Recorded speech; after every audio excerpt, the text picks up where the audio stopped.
Sir నమస్కారం sir. నమస్తే అండి. సుప్రీంలో అయితే షాక్ తగిలింది సార్. అంటే వల్లభనేని వంశీ దాదాపు ఫిబ్రవరిలో ఎప్పుడో అరెస్ట్ అయ్యాడు. 137 రోజుల తర్వాత బెయిల్ మీద ఇవాళ బయటకు రావడం చూసాం. ఆయన మీద నమోదైన అన్ని కేసుల్లో ఆయనకు బెయిల్ వచ్చేసింది. ఇవాళ బయటకు కూడా వచ్చేసారు. సో ఇది కూటమి సర్కార్‌కు షాక్ అన్నట్టుగా ప్రెజెంట్ అయితే చేస్తున్నారు. మరి దీన్ని ఏ విధంగా చూడొచ్చంటారు? మీరేం చెప్తారు దీనికి సంబంధించి? అంటే భారతదేశంలో న్యాయ వ్యవస్థ ఉంది. కేసు పెట్టిన తర్వాత బెయిల్ మూవ్ చేసుకునే అవకాశం ఉంది. ఓకే. ట్రయల్ ఇమ్మీడియేట్‌గా జరగవు కాబట్టి ట్రయల్ జరిగే వరకు ముద్దాయి బయటుంటాడు. బయట నుంచి కోర్టుకెళ్తాడు. కేసు ట్రయల్ జరిగిన తర్వాత కేసు మెరిట్స్‌ని బట్టి శిక్ష పట్టవా లేకపోతే బయటికి రావటమా ఎక్విటల్ అయిపోయి అనేది ఆధారపడి ఉంటుంది. కాబట్టి స్టిల్ ఇప్పటికీ కోర్టులకి కొంత ప్రాధాన్యత ఉంది. అంటే గవర్నమెంట్ కోరుకుంటే మేనేజ్ చేయగలదు అనేటువంటి ఒక అభిప్రాయం ఉంది, కానీ అన్ని సందర్భాల్లోనూ అది ప్రూవ్ అయిన వ్యవహారం కాదు. కొన్ని సందర్భాల్లో కోర్టులు న్యాయం చేస్తున్నాయి, కొన్ని సందర్భాల్లో అన్యాయం జరుగుతోంది కోర్టుల్లోనే. ఇది రెగ్యులర్గా జరుగుతూనే ఉంది. సుప్రీంకోర్టులో మొత్తానికి వల్లభనేని వంశీకి న్యాయం అని నేను అన్ను. ఇది న్యాయం కాదు. ఎందుకంటే ఆయన ఎవరైనా సరే ఒక క్రైమ్ చేసిన తర్వాత వాళ్ళు చేశారా చేయలేదా అనేది కోర్టు డెసిషన్ చేస్తుంది. అప్పుడు న్యాయం అన్యాయం అనేది అక్కడ తేలుతుంది. ఒక క్రైమ్ చేసిన తర్వాత ఆ క్రైమ్కి సంబంధించినటువంటి సాక్ష్యాలు ఎస్టాబ్లిష్ చేయడంలో ప్రాసిక్యూషన్ ఫెయిల్ అవ్వచ్చు. క్రైమ్ జరిగి ఉంటుంది, క్రైమ్ చేసింది అతనే, కానీ ఆ క్రైమ్కి సంబంధించిన సాక్ష్యాలు ప్రాపర్గా అక్కడ వాళ్ళు ఎగ్జిక్యూట్ చేయలేకపోవచ్చు. జరిగినప్పుడు నేరం చేసిన వ్యక్తి కూడా నిర్దోషిగా బయటకు వస్తాడు. కాబట్టి కోర్టులలో న్యాయమే జరుగుతుంది, అన్యాయం జరగదు, అన్యాయం జరుగుతుంది, న్యాయమే జరగదు, ఇలాంటి అభిప్రాయాలకు తావులేదు. ఆ టైంకి బెంచ్ మీద వచ్చినటువంటి కేసుకు సంబంధించినటువంటి వీళ్ళు సబ్మిట్ చేసినటువంటి మెటీరియల్ జెన్యూనా కాదా దాని మీద వరకే చర్చ జరుగుతుంది.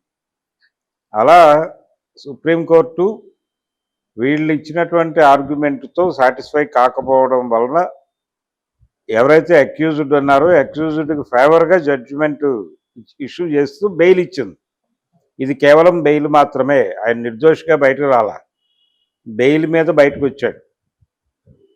ఆయన దోషిత్వాన్ని కానీ నిర్దోషిత్వాన్ని కానీ అది ప్రూవ్ చేయటం అనేది ఇరుపక్షాలకి, అటు ప్రభుత్వంకి అలాగే వల్లభనేని వంశీకి కూడా తన నిర్దోషిత్వాన్ని ప్రూవ్ చేసుకోవడానికి ఆయన దోషిత్వాన్ని ప్రూవ్ చేయడానికి ప్రభుత్వానికి ఇంకా యుద్ధం జరగాల్సి ఉంది. అది ట్రయల్ కోర్టులో జరుగుతుంది. ట్రయల్ కోర్టు అంటే కింది కోర్టులో జరుగుతుంది. కింది కోర్టులో జరిగినప్పుడు కింది కోర్టులో తనకి వ్యతిరేకంగా జడ్జిమెంట్ వస్తే మళ్ళీ అప్పీల్కి వెళ్తాడు ఆయన, లేకపోతే లేదు. ఈ అప్పీల్లో కూడా ఇలాగే ఇప్పుడు ఎలాగైతే ఇక్కడ బెయిల్ వచ్చిందో అలాగే హైకోర్టులో ఆయనకు ఒక రిలీఫ్ రావచ్చు, లేదు కింది కోర్టులోనే రిలీఫ్ రావచ్చు. అది ట్రయల్ జరిగేటువంటి పద్ధతి మీద ఆధారపడి ఉంటుంది. కాబట్టి ప్రస్తుతం అందరూ నేరస్తులకి, నేరం చేసిన వాళ్ళందరినీ జైల్లో పెట్టుకోవాలని ఏమీ లేదు. జైలు నుంచి తగిన పూచీకత్తులతో వాళ్ళు బయట జీవితంలో ఉండి వాళ్ళ జీవితాలు వాళ్ళు నిర్మించుకోవడానికి అవకాశం కల్పిస్తూ ఏర్పాటు చేసిందే బెయిల్ సిస్టమ్. బెయిల్ ఇవ్వటం అంటే వాళ్ళు నేరం చేయలేదని చెప్పడం కాదు. నేరస్తులు అయినప్పటికీ ఇంకా ప్రూవ్ కానీ నేరస్తులు, నేరం వాళ్ళ మీద వాళ్ళు నేరస్తులు అని నిర్ధారించడానికి ఇంకా తగిన ఆధారాలు దొరకలేదు అని చెప్పడమే.